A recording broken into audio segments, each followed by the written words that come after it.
October 12th, 1944. Combined Fleet Headquarters, Formosa. Vice Admiral Takeo Kurita stood before the operations map in the dimly lit room, studying the intelligence reports that had arrived from Japanese reconnaissance aircraft operating across the Central Pacific. The latest estimates showed the American carrier strength in the Philippine Sea at approximately 8 fleet carriers and 6 light carriers, supported by the usual complement of escort vessels and support ships. The numbers were concerning but manageable, Kurita thought. His force of 4 battleships, including the mighty Yamato and Musashi, along with 6 heavy cruisers and their destroyer escorts, could potentially challenge such a force if the timing and circumstances proved favorable. What Vice Admiral Kurita did not know, what the entire Imperial Japanese Navy command structure could not comprehend, was that American shipyards had been engaged in the most extraordinary production miracle in naval history. While Japanese intelligence counted 14 American carriers in the Philippine area of operations, the actual number was closer to 32. The discrepancy was not the result of failed reconnaissance or poor intelligence gathering. It was the consequence of something far more profound and ultimately devastating to Japanese strategic planning. American industry had achieved production rates that violated every assumption Japanese naval planners had made about warship construction.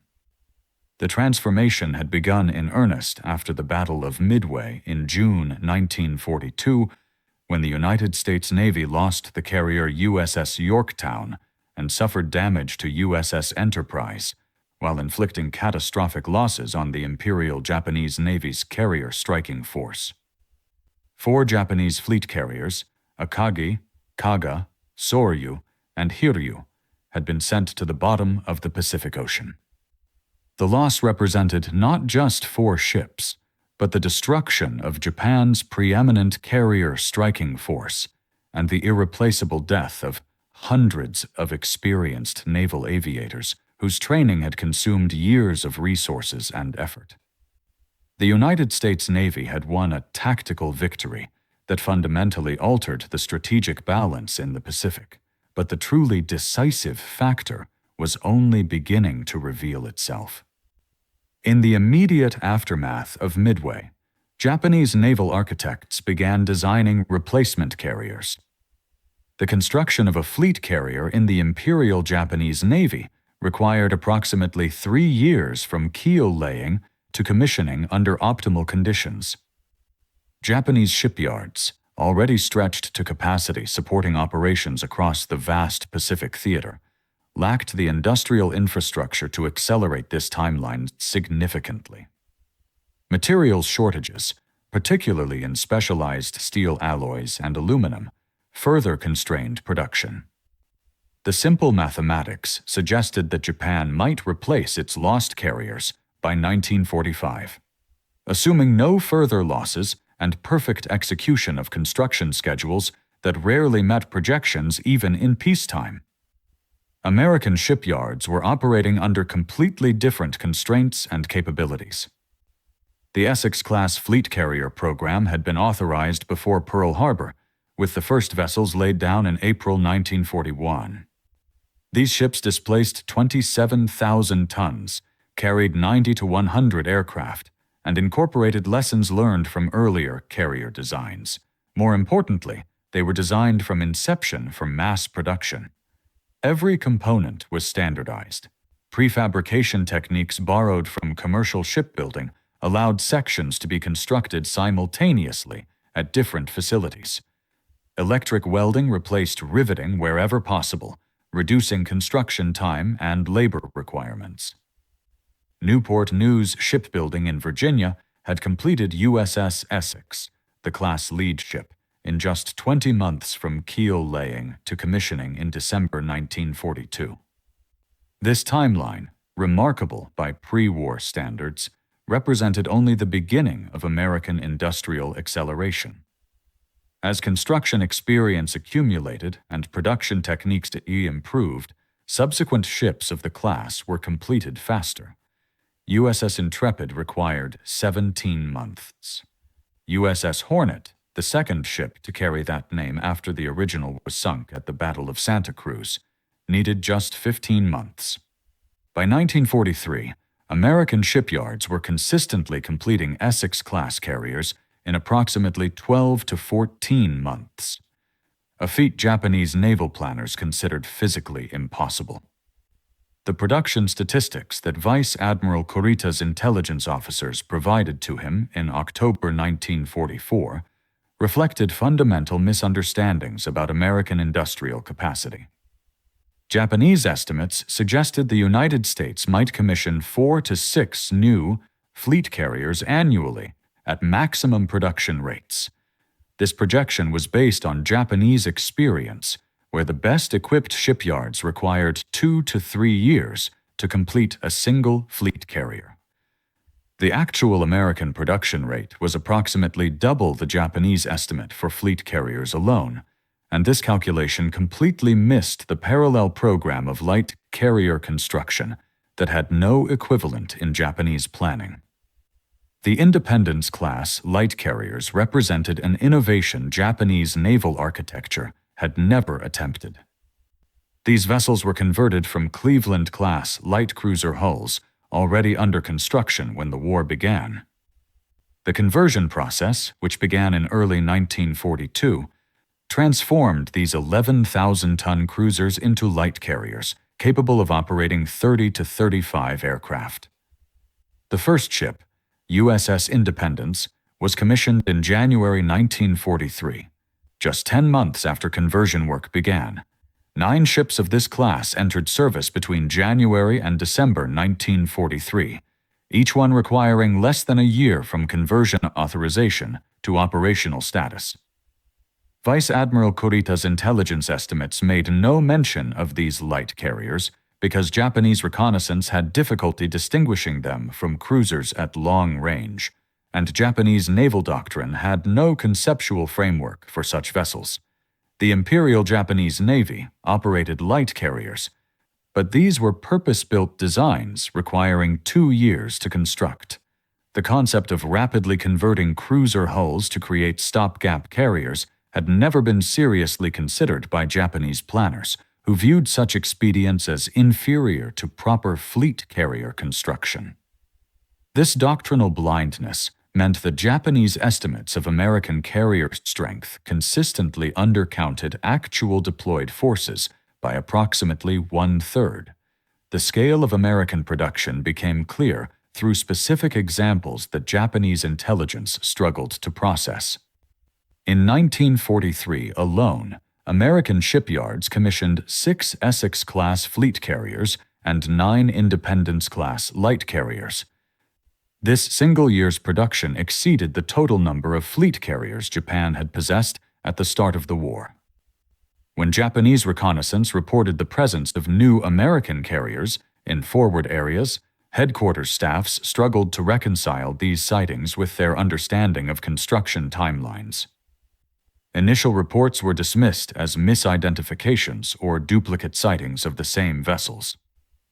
The alternative, that America was producing carriers at rates 3 to 4 times faster than Japanese estimates suggested, was too disturbing to accept without overwhelming evidence. That overwhelming evidence arrived in pieces throughout 1943 and early 1944. In November 1943, American carriers struck Rabaul with an intensity that suggested far more vessels than Japanese intelligence had previously credited to the Pacific Fleet. Photo reconnaissance of American anchorages at Pearl Harbor and Ulithi Atoll showed unprecedented numbers of carriers, but these images were interpreted as temporary concentrations rather than permanent increases in fleet strength.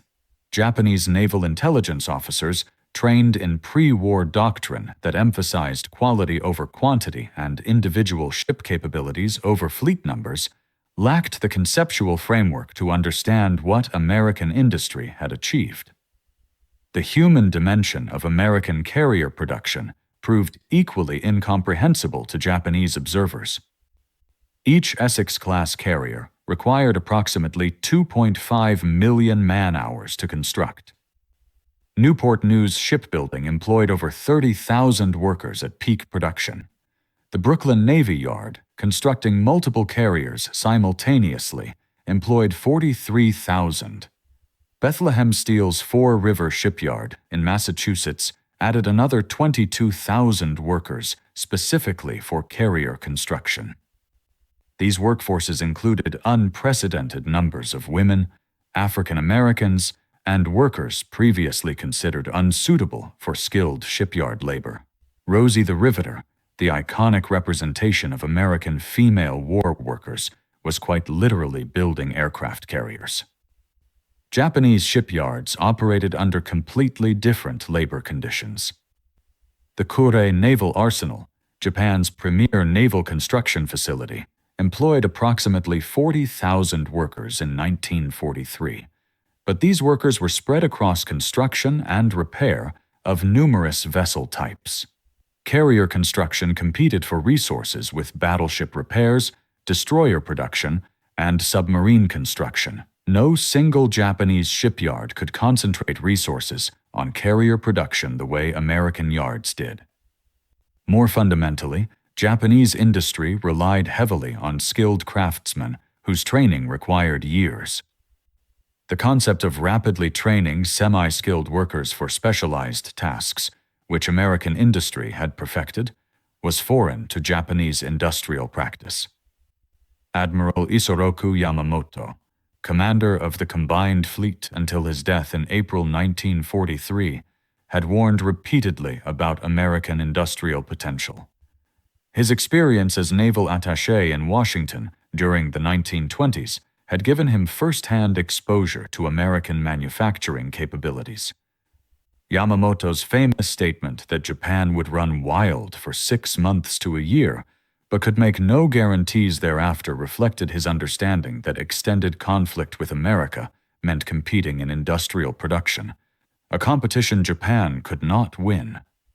His death in April 1943, when American fighters shot down his aircraft over Bougainville, removed the one senior Japanese naval officer who truly understood what his nation faced.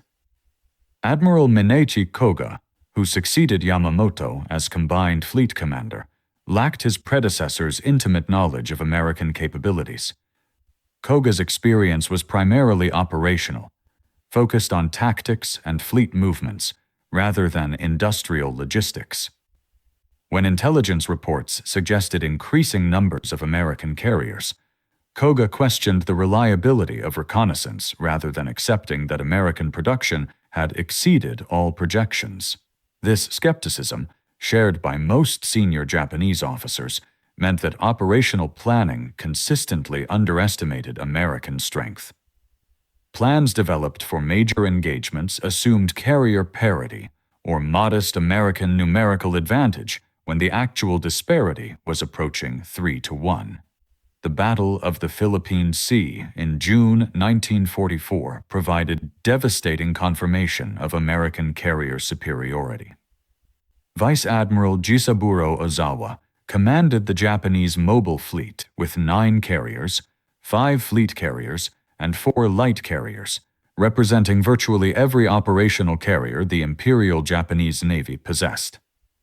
Against this force, Admiral Raymond Spruance deployed 15 carriers, 7 Essex-class fleet carriers, and 8 Independence-class light carriers. The 3-2 American numerical advantage proved overwhelming when combined with superior American aircraft, better trained pilots, and more effective radar-directed fighter control.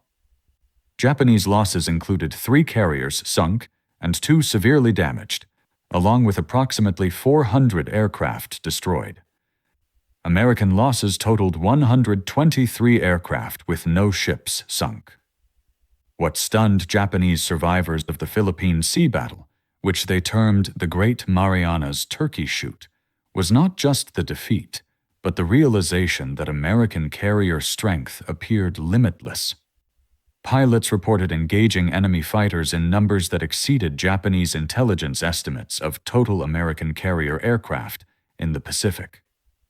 When these reports reached Combined Fleet Headquarters, staff officers faced a disturbing conclusion. Either Japanese pilots were wildly exaggerating enemy strength, a possibility that seemed unlikely given the consistency of reports, or American carrier forces were substantially larger than intelligence had credited. The latter possibility suggested that fundamental assumptions about American production capabilities were catastrophically wrong. Vice Admiral Kurita's planning for the October 1944 Philippine operations took place against this background of growing but still incomplete understanding of American strength. Intelligence estimates provided to him suggested the Americans had recovered from Philippine sea losses and would deploy approximately 14 carriers in defense of the Philippines. This number, while daunting, seemed manageable within the context of Japanese operational planning. The plan, designated Show 1 or Victory 1, called for a complex multi-pronged attack that would lure American carriers away from the invasion beaches, allowing Japanese surface forces to destroy the invasion transports. The plan's success depended on accurate intelligence about American carrier dispositions and strength. The actual American carrier strength committed to the Philippines operation exceeded Japanese estimates by a factor of more than 2. Task Force 38, commanded by Admiral William Halsey, included 16 fleet carriers and 8 light carriers organized into 4 task groups. Each task group operated independently, with its own screen of cruisers and destroyers, capable of sustaining operations for weeks without returning to base. The total aircraft complement exceeded 1,000 planes, more than 3 times the number embarked on Japanese carriers at Philippine Sea. This concentration represented not a temporary massing of American naval strength, but the sustainable deployment level that American production had made routine. The morning of October 24, 1944, brought Vice Admiral Kurita his first intimation that something was fundamentally wrong with Japanese intelligence assessments. His force, proceeding through the Sibuyan Sea toward the San Bernardino Strait, came under air attack by carrier aircraft beginning at 10:30 in the morning. The intensity and persistence of these attacks suggested far more carriers than intelligence had credited to the American force. Wave after wave of dive bombers and torpedo planes struck Kurita's force throughout the day. The battleship Musashi, sister ship to Yamato and one of the 2 largest battleships ever constructed, endured 19 torpedo hits and 17 bomb hits over the course of 8 hours before capsizing and sinking. The level of effort required to sink Musashi suggested the presence of at least 8 to 10 carriers within striking range, nearly the entire estimated American carrier strength for the entire Philippine area.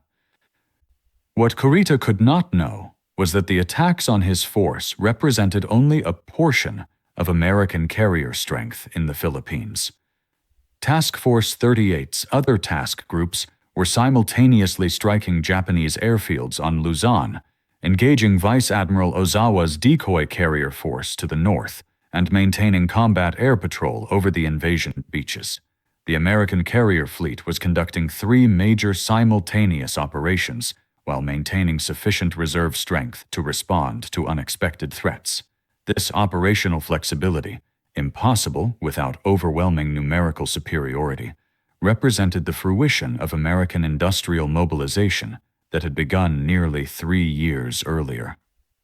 The evening of October 24th found Vice Admiral Kurita in his flagship's operations room, attempting to process the day's events.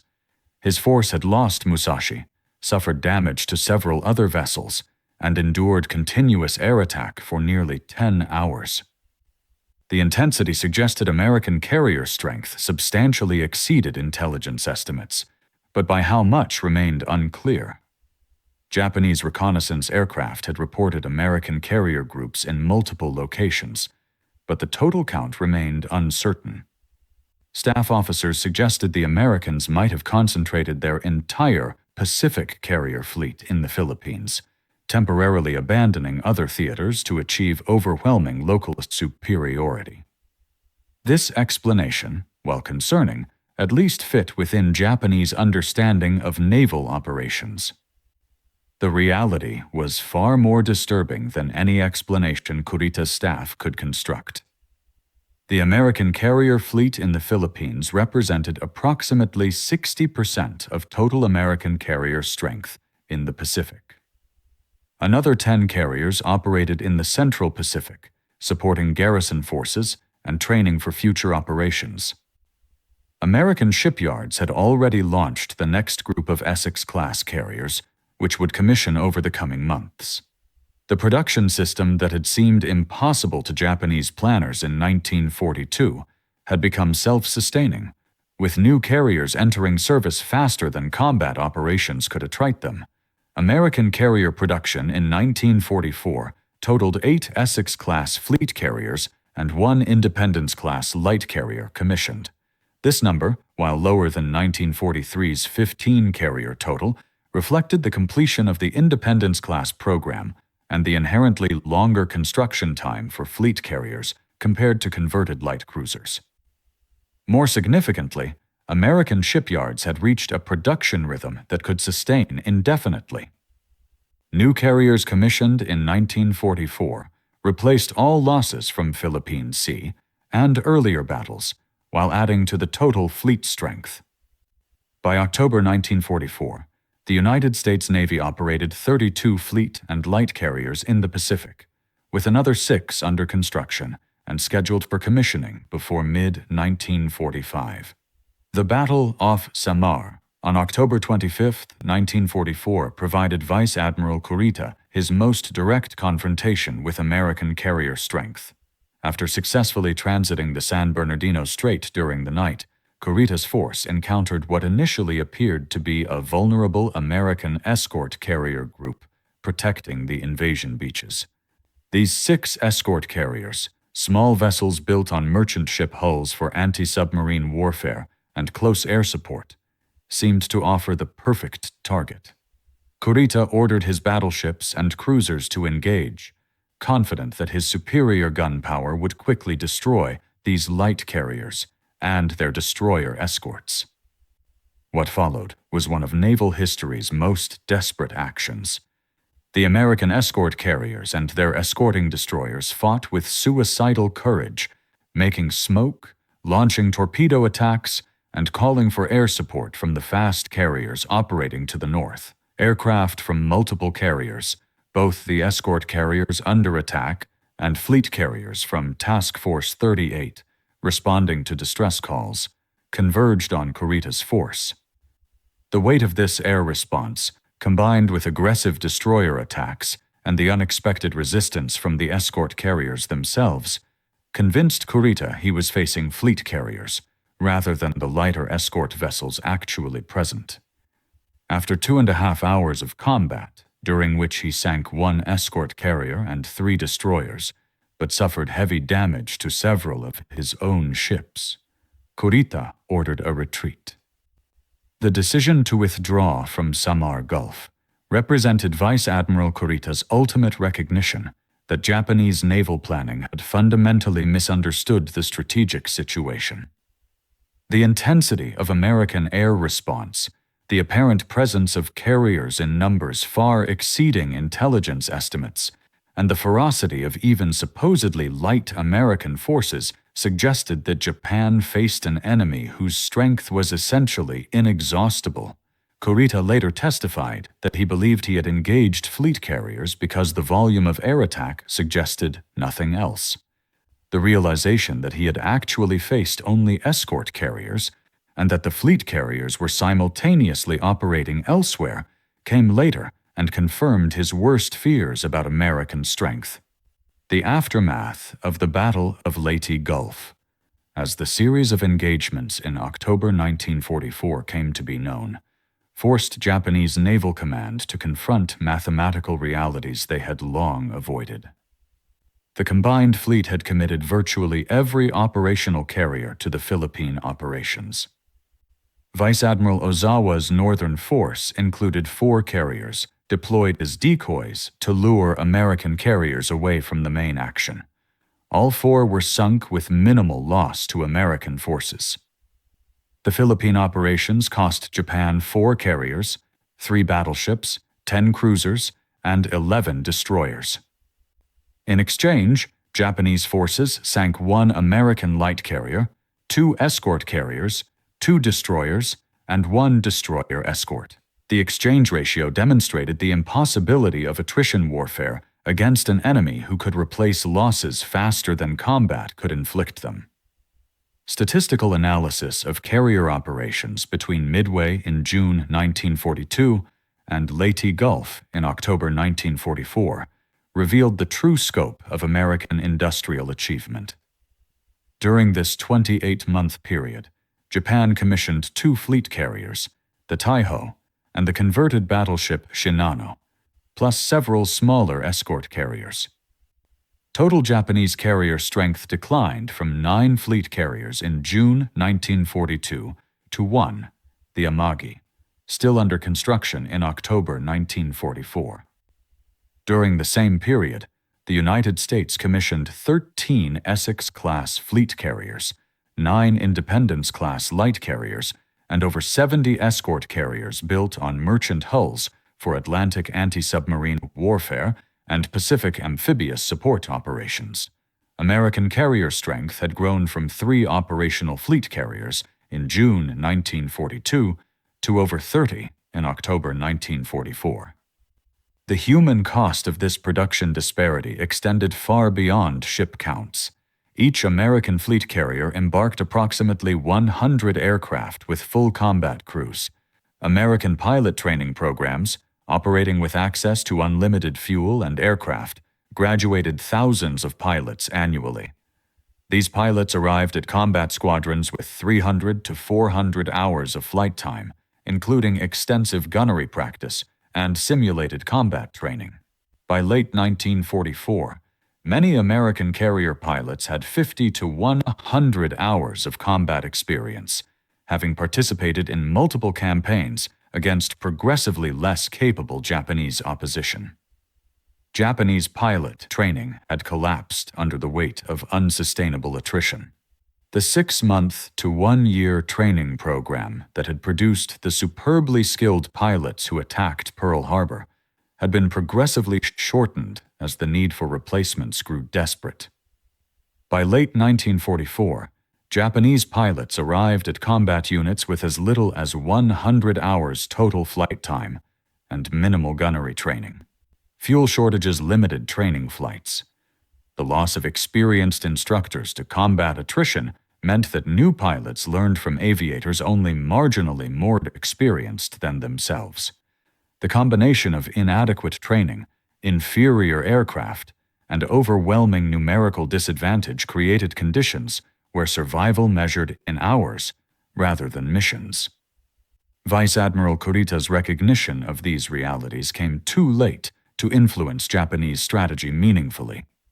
By October 1944, Japan's military situation had deteriorated beyond the point where naval strength alone could affect outcomes.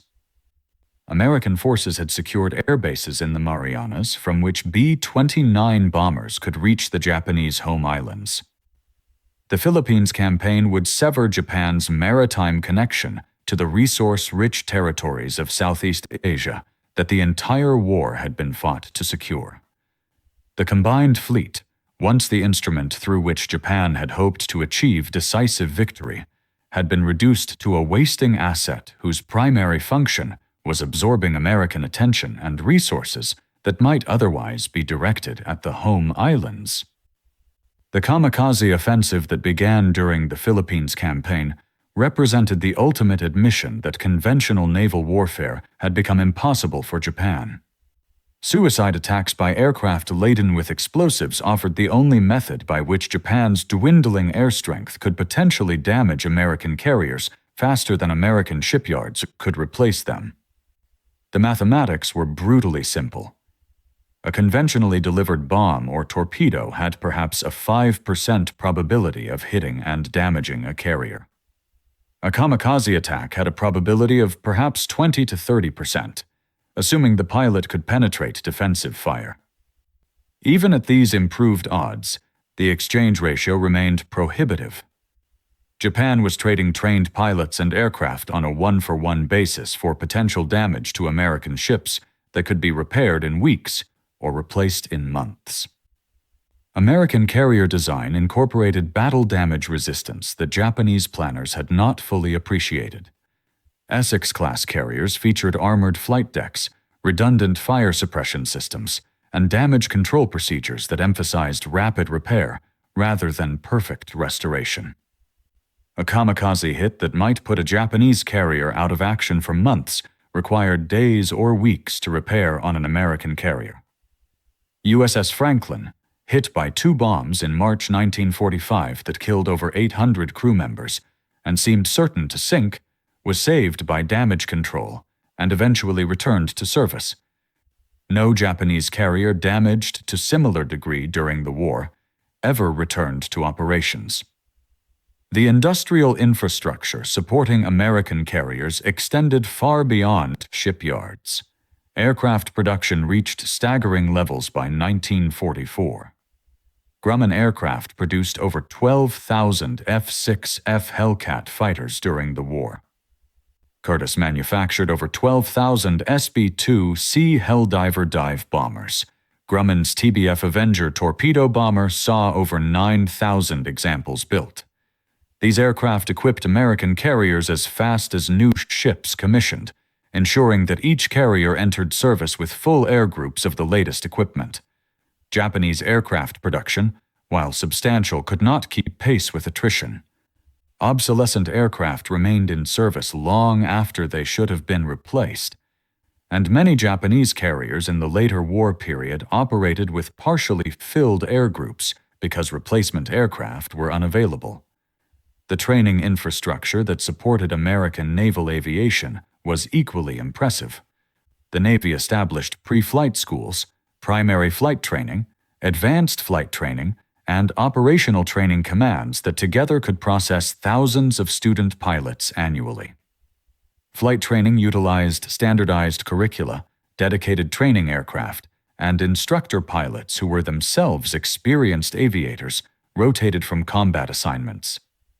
This system produced pilots whose skill levels were consistent and could be maintained through peacetime.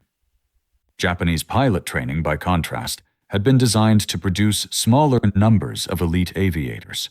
When combat attrition eliminated these elite pilots, the training system lacked the capacity to replace them with aviators of comparable skill. Vice Admiral Kurita's retreat from Leyte Gulf marked the effective end of the Imperial Japanese Navy as a fighting force capable of influencing strategic outcomes. The remaining major surface units, including battleship Yamato, would be expended in suicide missions designed to absorb American strength rather than achieve victory. The carrier force had ceased to exist as an operational entity. Shore-based aircraft increasingly operated in kamikaze roles because conventional attack methods achieved insufficient results to justify the expenditure of aircraft and pilots. The Navy that had begun the war with the world's most experienced carrier striking force had been reduced to desperation measures that acknowledged the impossibility of conventional victory.